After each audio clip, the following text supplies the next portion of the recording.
Jadi kemarin kita bahas tentang APBN, sekarang kita bahas tentang pajak, masih nyambung tentang APBN kemarin. Kenapa nyambung dengan APBN kemarin? Karena kan di APBN kemarin kita itu kan 83%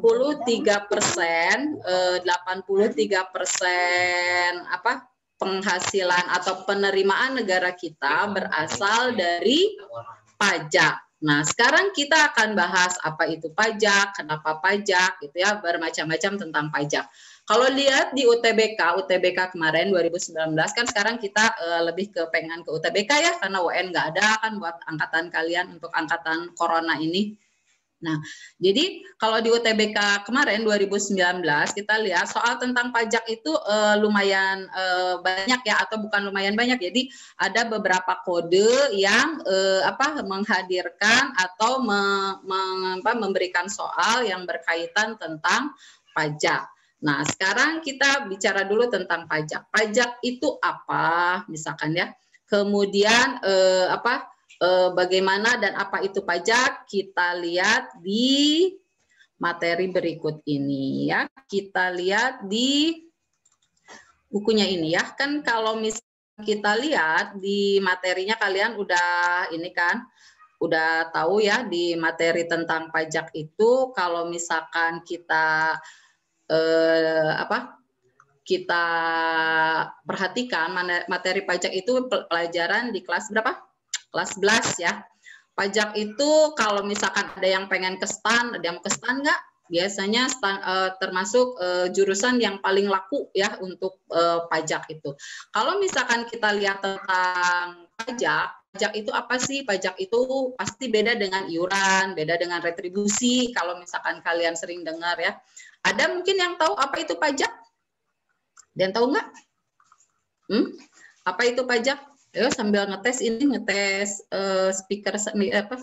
speakernya ini saya kedengaran atau enggak? Ngetes tanpa suara, tanpa kata-kata semua ya. Halo, gimana ini? Ada yang tahu apa itu pajak? Ada yang mau jawab nggak apa itu pajak? Tidak ada. Oke. Pajak itu ada di Undang-Undang Dasar 45 itu ya peraturannya, landasan hukumnya. Bagaimana bunyi pajak itu? Pemerintah berhak atau mengajukan memungut pajak dari warga masyarakatnya. Nah, kenapa? Karena pajak itu fungsinya salah satunya adalah sebagai apa? Ada yang tahu? Fungsinya salah satunya sebagai sumber anggaran atau sumber penerimaan di dalam APBN. Nah, kalau kita lihat APBN tahun kemarin ya, minggu kemarin kita bahas tentang APBN bahwa pajak itu berapa persen? 83%-nya penerimaan negara kita itu dari pajak. Maka fungsi utama dari pajak itu tentulah sebagai sumber anggaran atau sumber pendapatan. Nah, apa sih pajak itu? Bagaimana tentang pajak? Sebenarnya banyak ahli ya yang menyatakan tentang pengertian pajak, apa itu syarat dan prinsip pajak gitu ya. Nah, ini nanti kita ambil beberapa dan itu biasanya yang termasuk yang agak sering dipertanyakan gitu ya nanti di soal-soal tentang pajak itu. Nah, pertama kita bahas ini tentang fungsi pajaknya ya. Kita lihat di sini. Pajak itu kalau misalkan kita lihat ya, pajak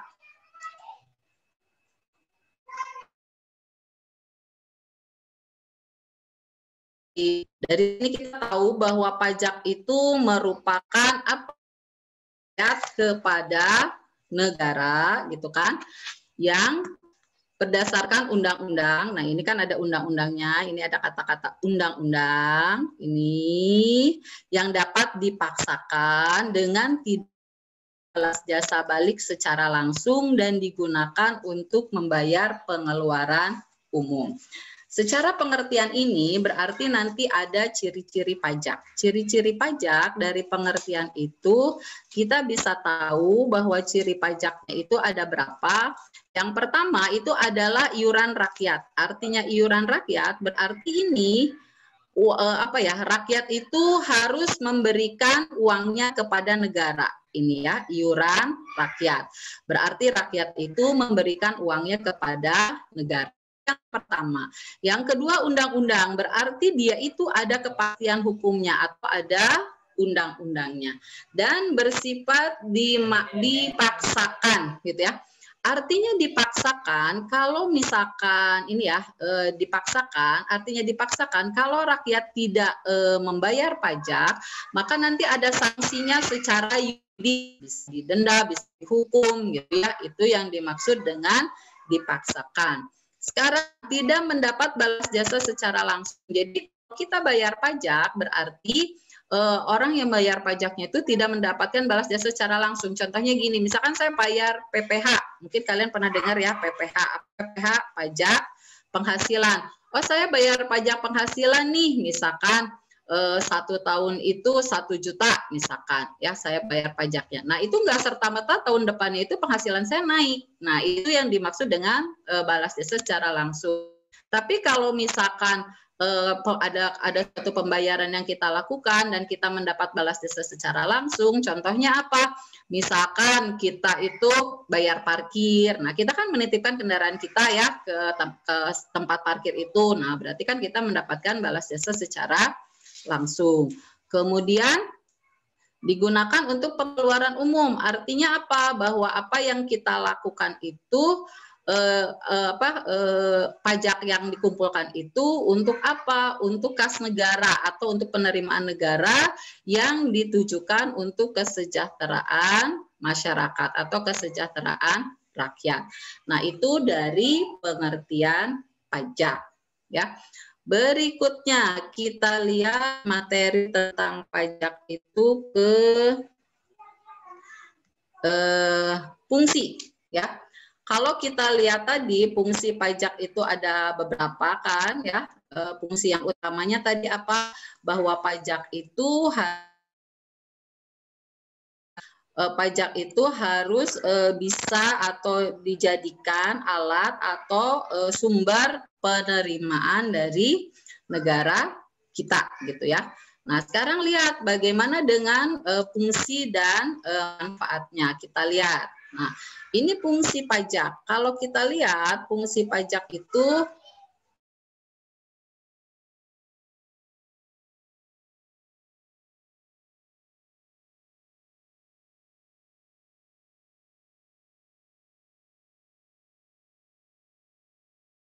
penerimaan negara kita hampir 80%-nya itu adalah dari pajak. Maka dia fungsi utamanya sebagai sumber penerimaan. Yang kedua sebagai regulator. Kalau dengar kata regulator teh saya ingat ini ya, gas gitu kan. Nah, itu untuk apa? Pengatur atau penghubung gitu ya. Nah, ini pengatur apa? Pertumbuhan ekonomi. Jadi pajak itu berguna untuk mengatur pertumbuhan ekonomi seperti apa? Misalkan terjadi inflasi, maka pajaknya diapakan gitu ya. Kita kan udah bahas ya kemarin di cara mengatasi itu ada pajak itu salah satunya merupakan salah satu kebijakan fiskal. Nah, itu untuk mengatur pertumbuhan. Kemudian stabilisator digunakan untuk apa? Menjalankan kebijakan yang berhubungan pengendalian. Nah, jadi sama kayak tadi. Kalau misalkan inflasi itu kan berkaitan dengan kenaikan harga. Regulator juga sama. Ini berkaitannya terutama tentang pertumbuhan ekonomi. Pertumbuhannya lambat berarti pajaknya harus, kalau pertumbuhan ekonominya dirasa terlalu cepat pajaknya harus diapakan. Nah, itu kan seperti itu ya. Nah, itu regulator. Distribusi ya atau pemerataan gitu kan. Itu adalah meratakan kembali, artinya besaran pajak untuk orang-orang yang tarif pajaknya tinggi atau untuk orang-orang yang pendapatannya lebih tinggi, mungkin dia akan mendapatkan pajak yang lebih tinggi juga gitu ya. Tapi untuk orang-orang yang pendapatannya rendah akan mempunyai pendapatan yang rendah ya, atau penarikan pajaknya akan lebih rendah dibanding pendapatannya tinggi. Nah, sekarang ini tentang tarif ya. Tarif pajak kita lihat untuk tarif.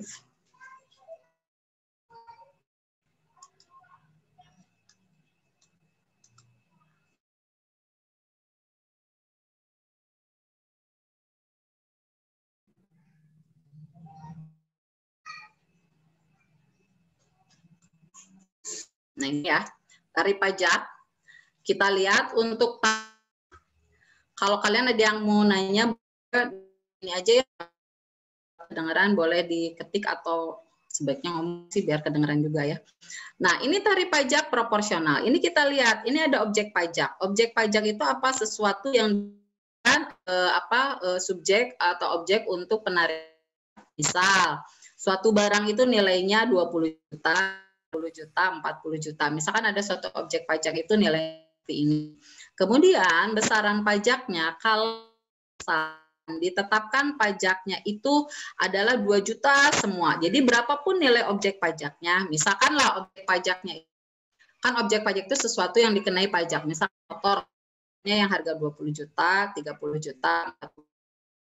Misalkan pajak yang ditetapkan pada motor-motor harganya berbeda dengan besaran pajak yang sama, misalkan yang ini ya, maka ini disebutnya tarif pajak yang tetap atau konstan. Jadi ini tarif pajaknya naik, nah ini nilai pajaknya tetap, ya kan? Nilai pajaknya tetap, itu untuk yang konstan. Tetap. Sekarang gimana yang proporsional? Kalau yang proporsional, misalkan tadi motor nih, si motornya itu kan beda ya, 20, 30, 40. Tadi kan angka nih, angkanya sama kan 2 juta. Kalau ini persentasenya yang sama 10. Maka dianggap ini disebut yang atau sebanding. Jadi berapapun sama, misalkan 10%. Nah, maka ini kalau pakai kata-kata itu bila objek pajaknya naik, maka persentase tarifnya itu adalah tetap atau sama. Kalau ini nilai pajaknya, kalau ini persentase tarifnya. Itu bedanya ya antara tetap dan proporsional. Nah, sekarang gimana dengan yang degresif? Kalau degresif, lihat objek pajaknya naik nih, ternyata persentase pajaknya menurun. Berarti ini kalau kita pakai kata-kata, ini kan dari 25, 20, 10 ya. Jadi makin tinggi nilai objek pajaknya, justru persentase pajaknya dia makin rendah. Maka yang degresif ini kalau objek pajaknya naik, justru persentase tarif pajaknya itu menurun. Nah, kebalikannya yang ini keempat. Pada saat objek pajaknya naik, justru dia itu persentasenya ikut naik. Maka ini bila objek pajaknya naik, maka persentase tarifnya ikut naik. Nah, itu bedanya antara proporsional, degresif, konstan, dan progresif. Nah, sekarang yang mana yang dilakukan di Indonesia? Nah, untuk di Indonesia itu tergantung ya, tergantung barangnya. Ada yang pakai tetap untuk barang-barang kayak barang impor gitu kan, ada yang per barang itu misalkan 10.000. Jadi mau berapapun harga barangnya 10.000 misalkan pajaknya ada. Ada yang pakai proporsional, berapapun harganya besaran pajaknya misalkan 5%. Kan kalau untuk PPN ya, pajak penjualan kan sama semua kan, kisarannya antara 5 sampai 15%. Berarti itu tergantung dari barang tidak tergantung ya barang itu kan. Nah, kalau progresif justru makin mahal harganya, makin tinggi pajaknya. Contohnya kan untuk kendaraan yang paling baru, yang paling mahal itu nanti dia tarifnya akan makin tinggi. Itu untuk tarif ya. Nah, sekarang perbedaan kita lihat apa sih bedanya dengan pungutan yang lain. Nah, ini biasanya sering juga kan gitu ya, kan gitu. Apa bedanya ini dengan yang bukan pajak gitu kan. Nah, bisa kita lihat ini nanti di ya.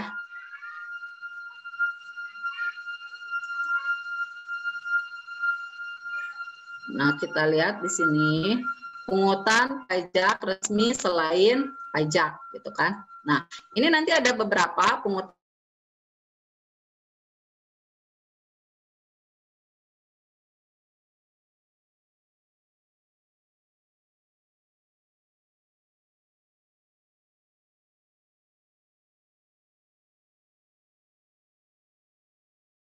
atau iuran oleh negara yang dibebankan kepada rakyat atas pelayanan yang telah diterimanya secara langsung.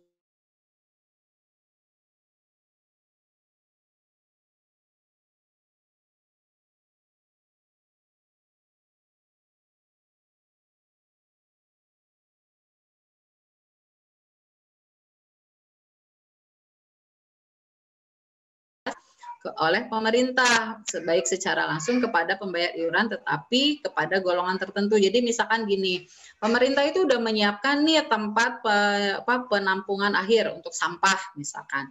Nah sekarang kan misalkan penampungan sampah akhirnya tuh misalkan kalau di Bandung misalkan di Leuwi Gajah.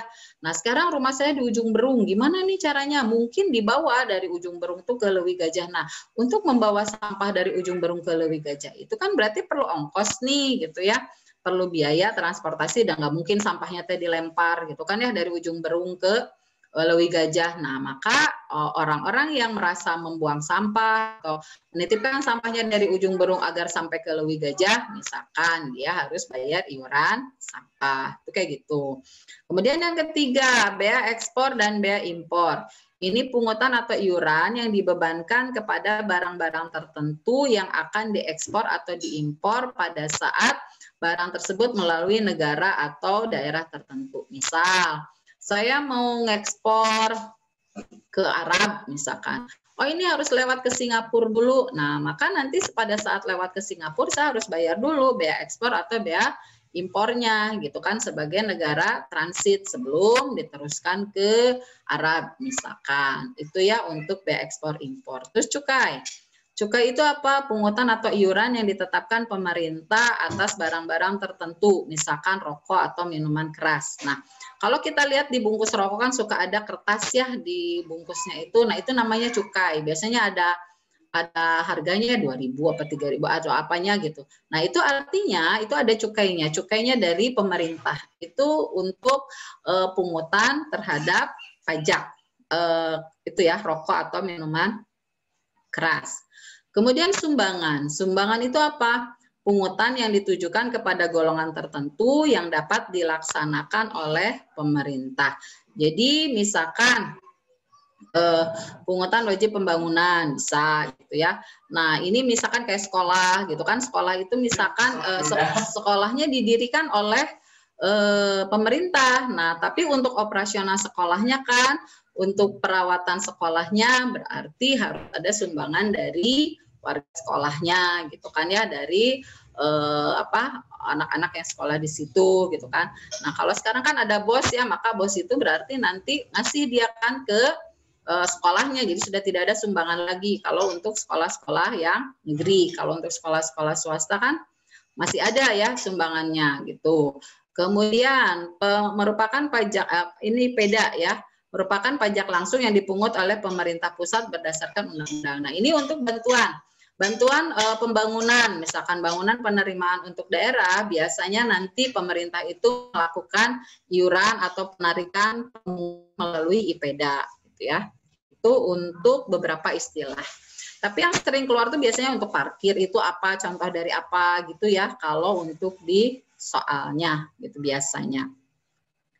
Nah, sekarang kita ke azas ya. Untuk azas pemungutan pajak ini nanti banyak yang banyak ahli yang mengatakan ada berapa azasnya, ada berapa prinsipnya. Tapi yang paling sering dipakai itu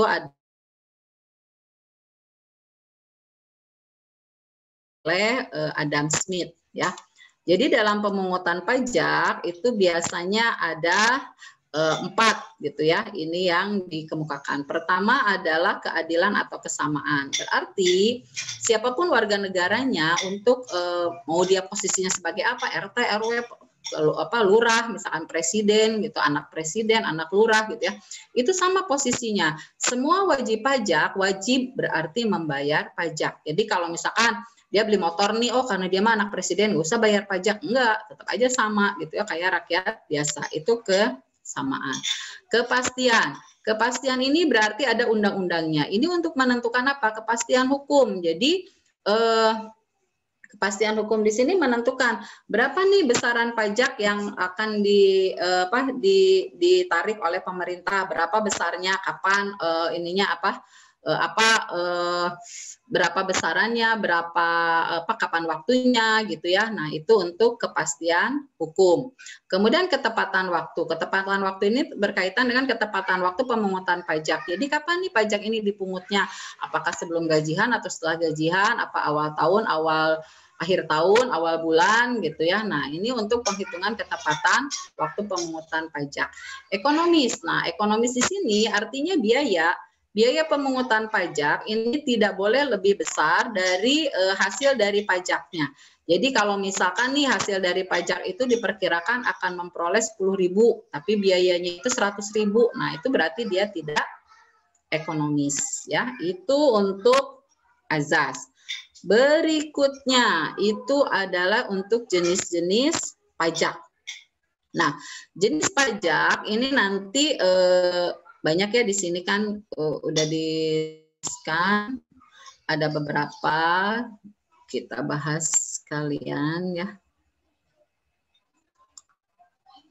Kalau di UN itu ya dulu kalau yang namanya pajak itu biasanya ngitung. Jadi kalau misalkan udah ada wah materi pajak pasti ngitung. Kalau sekarang kan kalian tidak ada UN ya. Jadi tidak usah dikhawatirkan tentang ada ngitung gitu. Tapi kalau di UTBK itu juga nggak akan mungkin ada ngitung ya. Biasanya kalau UTBK itu kita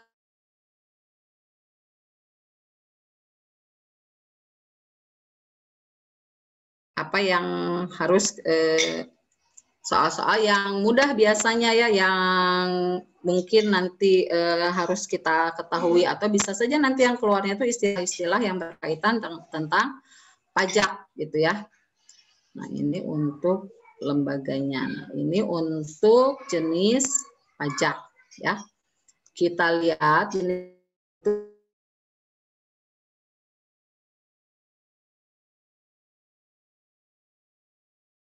ada yang langsung, ada yang tidak langsung. Nah, ciri yang langsung itu apa? Yang langsung itu berarti dia ciri utamanya dia ada namanya. Selain ada namanya, ini ada nama ada nama yang wajib pajaknya ya, ada nama wajib pajaknya. Kalau ini tidak ada, kemudian dia bisa dialihkan atau yang jelas dipungut setahun, itu perbedaannya. Nah, contohnya apa? Kayak PPH, pajak penghasilan kan PPH, ada PBB, pajak bumi dan bangunan, pajak perseroan, itu pajak perusahaan ya. Pajak tidak langsung, contohnya PPN besar, pajak penambahan nilai, kemudian PPN kecil, pajak penjualan, tadi ada cukai ya. Terus menurut sifatnya, ada objektif, ada subjektif. Objektif itu lihat benda. Jadi kayak PPN itu kan, jadi lihat bendanya apa gitu kan, apakah minum barang berbahaya atau pokok. Kalau PBB juga lihat rumahnya, ukurannya berapa, di mana posisinya gitu kan, itu lebih lihat ke objeknya. Kalau subjek ini berarti dia lihat orangnya siapa, berarti dia punya penghasilan berapa gitu ya. Itu makanya yang subjektif itu adalah PPH. Kemudian lembaga pemungutnya, pemungut pajak itu nanti ada pajak pusat, pajak daerah. Nah, ini juga lumayan sering ya pertanyaan tentang yang termasuk pajak langsung, tidak langsung menurut cara pemungutnya atau menurut lembaga pemungutnya ini, pajak daerah dan pajak pusat. Nah, pajak pusat artinya pajak yang hasilnya itu atau pemungutnya itu oleh undang-undang dari pusat, dari pemerintah pusat. Contohnya PPH, ini harusnya haknya kecil, PBB, pajak bumi dan bangunan. Pajak bumi dan bangunan yang dipungut oleh pemerintah itu adalah PBB P3. Jadi pertambangan ya, perhutanan. Nah, itu nanti masuknya ke PBB ke pusat. Tapi ke daerah juga nanti ada PBB, tapi PBB-nya P2. P2 itu artinya apa? PBB perkotaan pedesaan. Jadi yang berkaitan dengan batas wilayah, misalkan kota madya, kabupaten gitu ya. Kalau itu yang gunung, kan gunung itu kan batas wilayahnya nggak jelas ya, bisa gunung, misalkan Tuban Perahu bisa masuk mana, bisa ke Bandung Barat, bisa ke Subang, misalkan gitu ya. Nah, ini kan siapa yang akan menariknya? Nah, itu pajak daerah, maka dia masuk ke pajak pusat gitu ya. Itu untuk PBB P3. PPN, pajak pertambahan nilai. BPHTB, sebenarnya BPHTB ini ada yang memasukkan ke pusat, ada yang memasukkan ke daerah. Sebenarnya persentasenya sama semua gitu kan. Cuma nanti dia kadang ada yang memasukkan ke pajak daerah. Ada PPNBM, pajak penjualan BM, barang mewah. Yang disebut barang mewah itu apa? Biasanya digunakan oleh orang tertentu gitu ya, atau golongan tertentu, kemudian berpenghasilan tinggi, atau dia itu biasanya termasuk barang yang merusak kesehatan, contohnya kayak rokok, minuman keras. Nah, dia masuknya ke penjualan barang mewah. Materai itu pusat.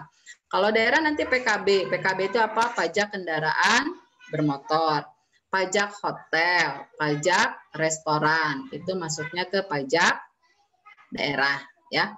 Terus asalnya dalam negeri berarti terhadap WNI di dalam negeri.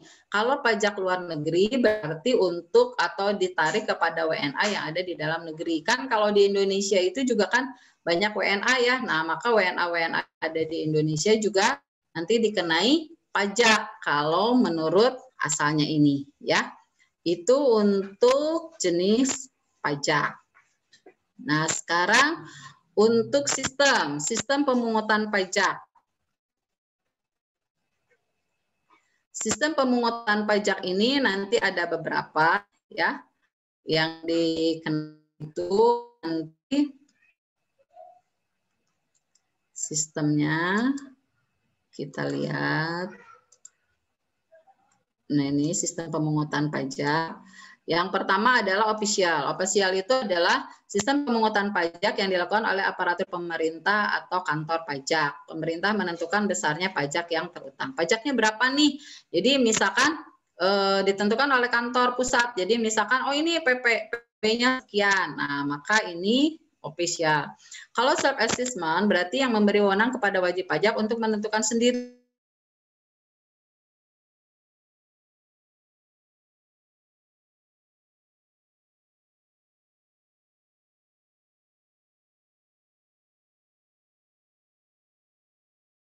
yang memberikan wewenang kepada pihak ketiga yang wajib melakukan pemotongan dan pemotongan pajak atas pajak tertentu. Contohnya pajak penjualan barang mewah ya, PPNBM. Nah, untuk saat ini yang berlaku di Indonesia itu sebenarnya tiga-tiganya berlaku di Indonesia.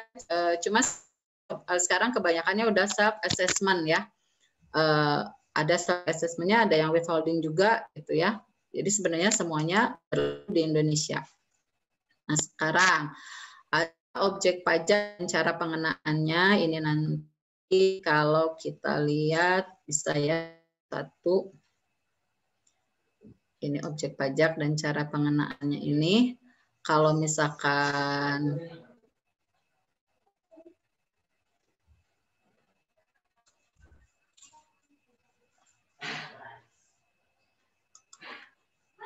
kita lihat objek pajak itu kan banyak ya, cuman yang sering itu kan ada PPH, ada PBB,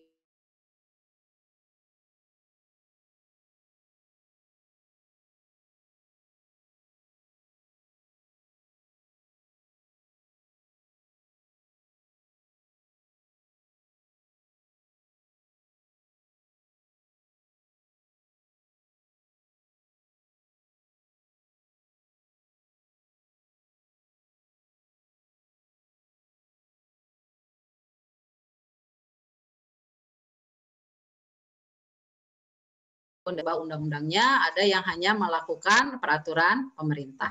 Ini bagaimana ngitungnya nanti kita lihat di soal ya biar lebih jelas. Kemudian pajak pertambahan nilai. Barang yang kena PN adalah minuman ringan, kendaraan bermotor, alat-alat rumah tangga dan tekstil, pajak pertambahan nilai gitu ya. Itu antara 15 sampai 15% dan atas barang kena barang ekspor itu adalah 0%. Apalagi sekarang kalau misalkan kita lihat ya banyak kan free trade area ya, perdagangan bebas. Kita belum belajar ke perdagangan internasional ya, mungkin nanti pertemuan berikutnya. Nah, itu kan nanti ada beberapa wilayah itu yang menerapkan 0% untuk pajak atau tarif. Nah, itu berarti tergantung dari kesepakatan antar negara gitu ya. Oh, negara ini mau menerapkan berapa pajaknya gitu kan. Nah, kan kalau udah kesepakatan bersama kita nggak bisa keinginan negara kita ya. Nah, itu untuk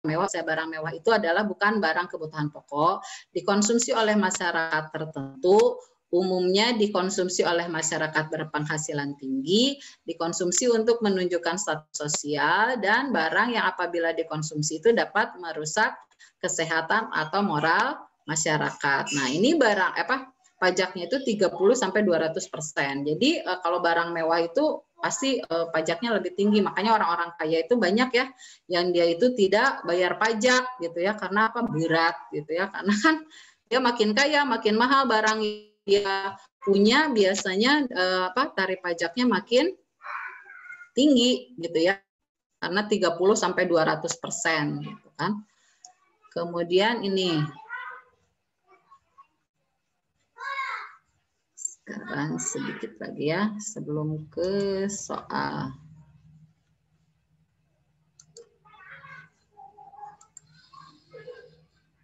Nah, ini beberapa hal yang menunjukkan barang yang di objek pajak itu. Nah, sekarang PBB mana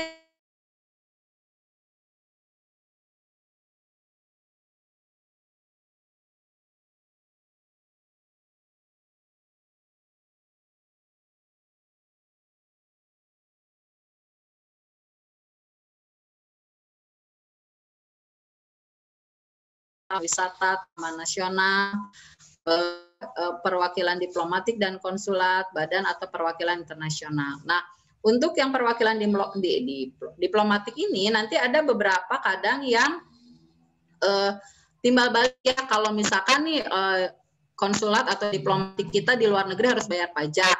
Nah, maka kita juga menerapkan diplomatik dia harus bayar pajak di sini gitu ya. Kalau misalkan diplomatik kita di luar negeri nggak bayar, maka mereka juga di kita nggak harus bayar. Itu untuk yang diplomatik ya. Kalau yang lainnya sih sama gitu kan. Nah, sekarang yang objek pajak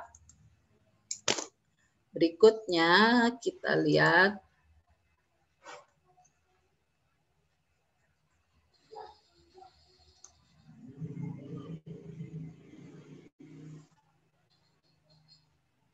Nanti ada BPHTB dan materai, ini ya yang terakhir ya. BPHTB dan materai. Untuk BPHTB dan materai ini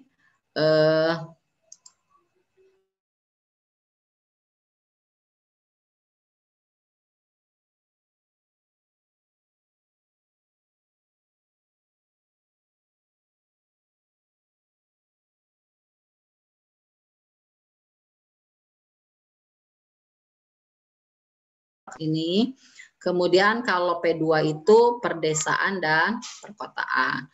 Kemudian ketentuan nilai jual objek pajak itu nanti tergantung dari daerahnya, NGOPTK-nya itu 10 juta dengan pajak tertingginya 0,3%. Kalian dulu kelas 11 dulu ya, waktu kemarin kelas 11 pernah belajar ya.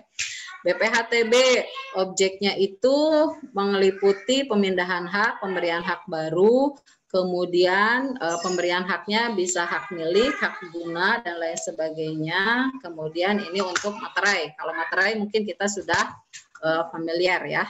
Nah, itu untuk beberapa materi. Sekarang kita lihat ke soal yang berkaitan dengan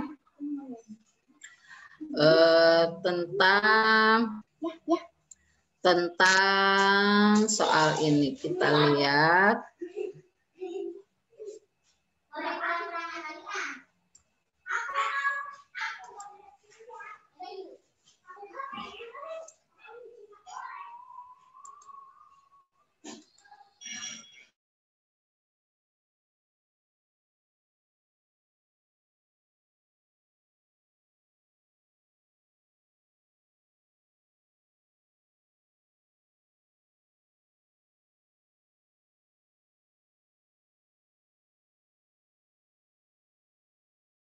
tentang kebijakan mengatasi inflasi itu kan ya ada 3 kan.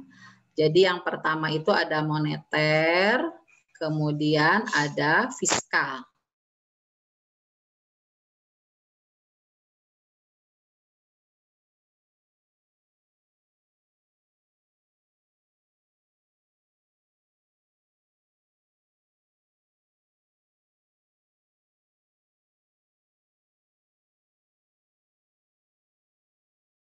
Fiskal. Sekarang, peranan pajak dalam pembangunan adalah memberikan kesejahteraan, itu bukan peranan, fungsinya menghilangkan bukan, penyertaan para pedagang bukan. Ini tapi untuk apa? Mengatur pertumbuhan dan pemerataan. Tadi apa? Distribusi dan regulasi ya. Terus nomor 3, sikap menghindari membayar pajak tetapi turut menikmati fasilitas yang disediakan pemerintah dikenal dengan istilah apa? Free rider, penumpang gelap ini ya. Jadi artinya apa? Dia tidak mau bayar pajak tapi dia ingin pengendara gelap ya, bukan penumpang gelap. Jadi dia boleh apa? Menikmati pajaknya tapi dia tidak mau membayar pajaknya, maka disebutnya free rider ya. Nah, di Indonesia itu masih banyak yang seperti itu. Jadi dia tidak ingin bayar pajaknya tapi dia ingin menikmati hasil pembangunan yang ada di Indonesia gitu ya. Nah, ini sekarang tentang masih pajak. Berikut ini termasuk pajak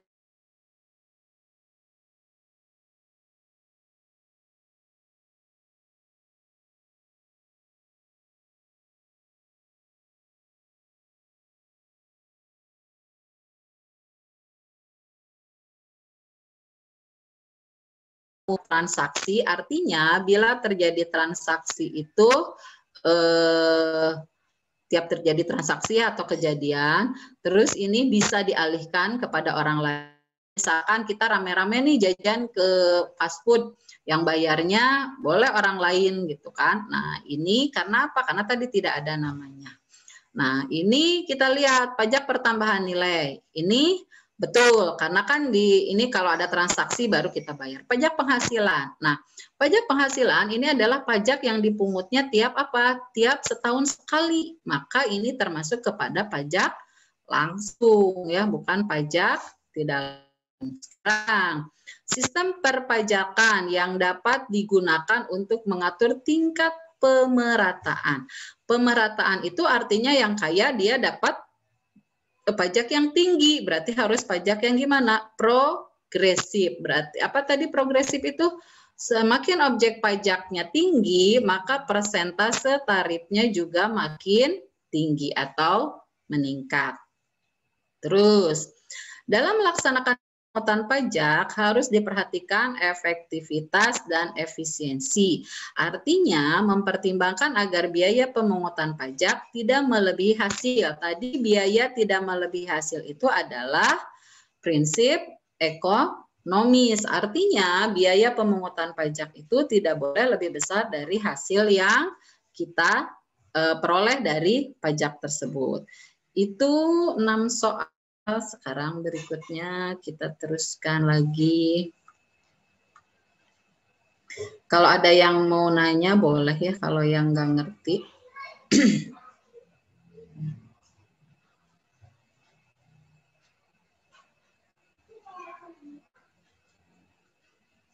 Tapi insya Allah anak-anak ASEAN ya pada pinter-pinter, pada mengerti. Ini pasti terangin kan sama Pak Roni ya tahun kemarin, walaupun dengan daring. Paling lupa gitu ya. Belum ingat, masih lupa.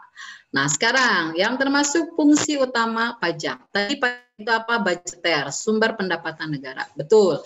Berarti yang ada angka satunya betul, berarti ini salah semua. Mengatur kegiatan ekonomi. Betul. Tadi sebagai apa? Regulasi. Berarti yang ada angka 2-nya betul. Maka jawabannya yang A.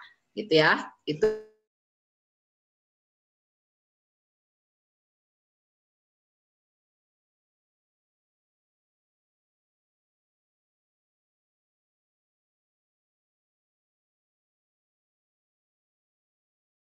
berarti apa? Regular ya.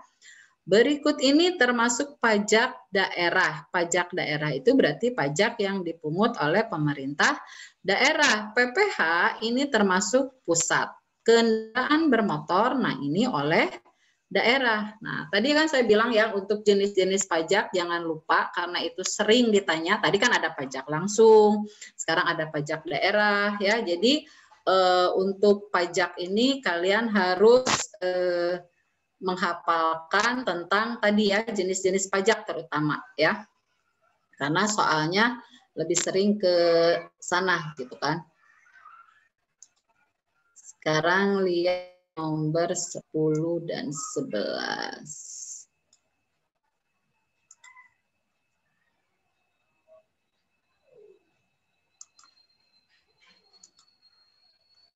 Nah, ini nomor 10, 11. Keadaan dalam masyarakat yang terjadi harga selalu naik. Banyak terjadi PHK, pengangguran bertambah, inflasi semakin tinggi. Untuk mengatasi masalah tersebut. Nah cara mengatasi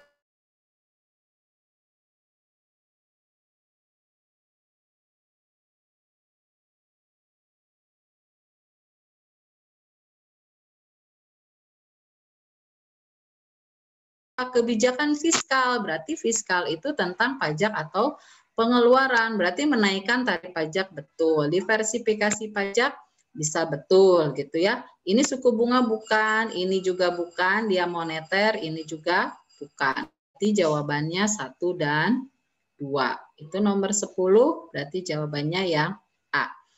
Berikutnya 11. Jika pemerintah memungut pajak di mana persentase yang lebih kecil pada tingkat pendapatan yang lebih tinggi, berarti ini gimana? Pada saat objek pajaknya naik, gitu kan? Ternyata persentasenya itu apa? Menurun. Karena ini tulisannya apa?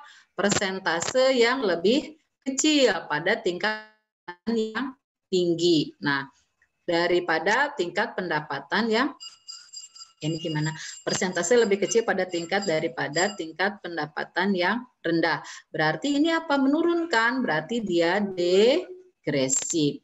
Untuk nomor 11. Berikutnya. Nomor 12, 13.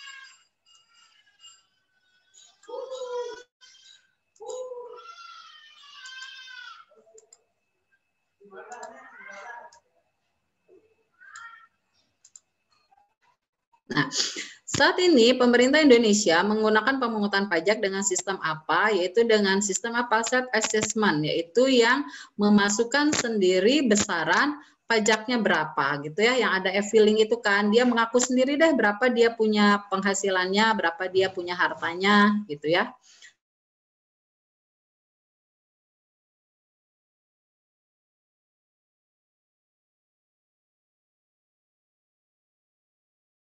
Dalam negeri maupun dari luar negeri, pemungutan pajak yang demikian didasarkan pada, nah ini berarti yang sumber. Jadi menurut sumber itu artinya mau ada WNI, WNA yang ada di Indonesia itu semua ditarik. Kalau domisili berarti dia tidak hanya untuk WNI saja domisili itu. Oh di Indonesia berarti hanya narik WNI saja. Kalau ini kebangsaan, ini kan ada 3 ya, ada sumber, domisili, ada kebangsaan. Kalau keadilan dan kepastian kan ini mah sama, itu kan kepastian mah kan kepastian hukum. Kalau kebangsaan, misalkan ada WNA Jepang gitu kan, dia tinggal di Indonesia, maka dia itu tidak ditarik oleh Indonesia, tapi ditariknya oleh pemerintah Jepang. Nah itu untuk asas kebangsaan. Maka yang 13 itu disebut azas sumber. Jadi dia ada di mana? Dia ada di Indonesia. Dia mau WNI, mau WNA tetap ditariknya oleh pemerintah Indonesia. Itu nomor 13. Sekarang kita lihat nomor 14, 15. Ini kita ngitung. Itu di sini ini sudah apa ya? Ini sudah penerapan dari pajak ya. Kalau dulu itu wajib bisa untuk ngitung ini, kalau sekarang wajib tahu gitu ya. Karena ini belum tentu keluar, tapi mungkin aja nanti di ini ya di asesmen kelas gitu ya, kalian kan ada kalaupun nggak asesmen nasional. Kalau kita lihat ini, ya ini tentang apa? Tentang PBB.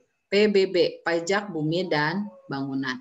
Gimana tarif PBB? Pertama, kita mengalihkan dulu berapa besaran tanah, kemudian dikalikan dengan harga jualnya. Ini lihat, tanahnya berapa? Dia 1000 meter.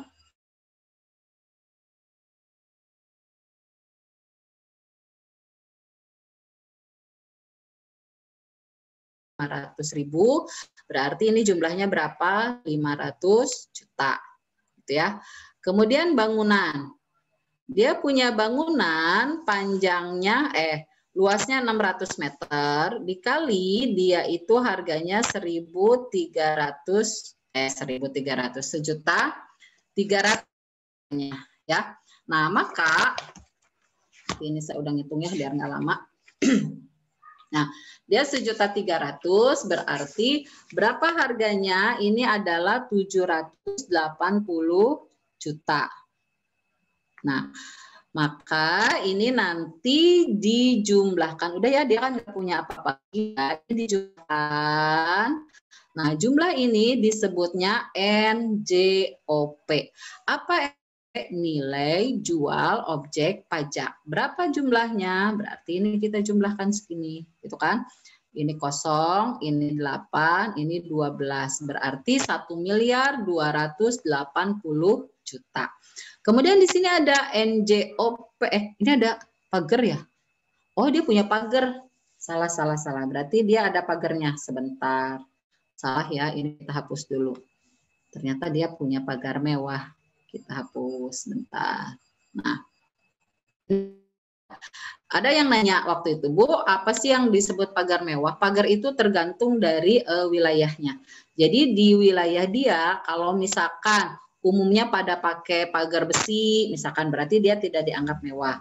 Tapi kalau yang lain misalkan pakai pagar bambu, dia pakai pagar besi, nah dia bisa dianggap mewah gitu ya. Ini 400.000. Ini tergantung besinya dulu, besinya ukiran atau bukan gitu ya. Ukiran ya, maksudnya besi yang bagus atau bukan.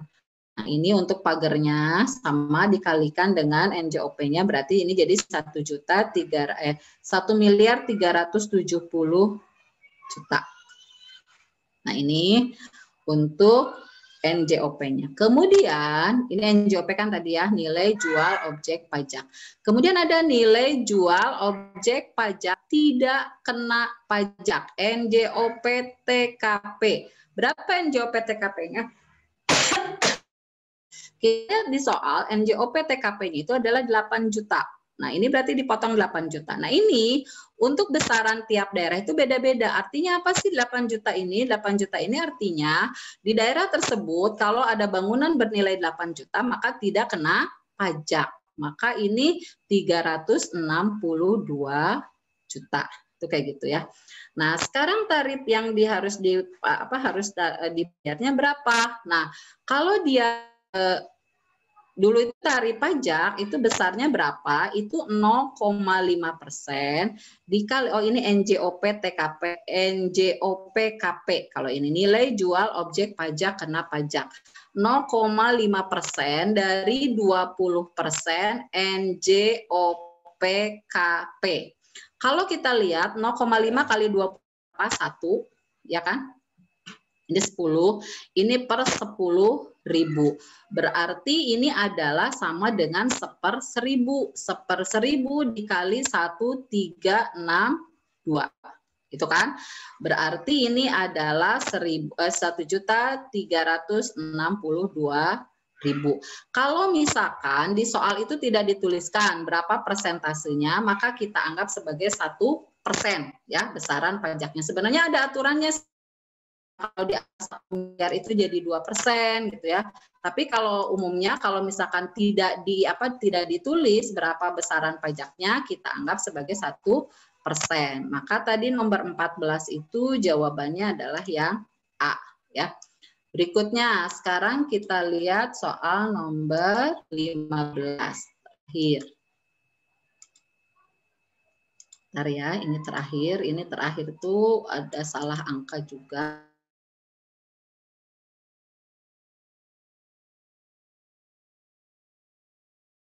Berapa tadi nomor ini ya, jawabannya yang A. Kalau misalkan kita tidak lihat tidak ditentukan berapa besaran pajaknya. Sekarang ini, CP Usaha Jaya selama tahun 2009 dia itu memperoleh laba bersih, ini bukan 220.000 atau nggak usah bayar pajak ya 220.000 mah, tapi 220 juta. Nah, kalau misalkan ini salah ya, bukan 220.000. Kalau misalkan kita menemukan soal seperti ini, kita lihat, ini kita masukkan ke sini. Ya ini kan sebelum 2010 ya, kalau setelah 2010 itu 25% dari besaran pajak. Kita masukkan ke rank ini. Sampai dengan 50 juta. Jadi dari 220 juta itu masuk nggak rank pertama? Rank pertama itu dapat 50 juta. Dikali berapa? 10% dari 50 juta yaitu 5 juta. 220 dikurangi 50 masih ada. Berapa? 170. Masuk nggak ke rank kedua? Masuk. Rank kedua itu nilainya dari berapa? Dari 50 sampai 100. Berarti ini juga 50 juta. Berarti ini 50 juta kali 15%. Berarti berapa? 7 juta 500. Ini 50 berarti dikurangi 220 dikurangi 100 berarti berapa? 120 kan? Maka ini sisanya dimasuk ke rank yang ketiga. Berarti 120 juta dikali 30%. Berarti ini berapa? 36 juta. Kalau Bu sakedap Bu. Kalau sakedap Bu. Ini ditambah 500 ya, ini dijumlah. Ini 12 tambah 6 berarti berapa? 18. Ini masuk 1, ini 4. Berarti pajak yang harus dibayar oleh perusahaan ini adalah berapa? Bila dia mendapatkan laba 220 juta yaitu 48.500 ya. Cukup sekian untuk hari ini. Mohon maaf tadi ada misunderstanding-nya ya di awal. Nah, semoga apa yang saya sampaikan ini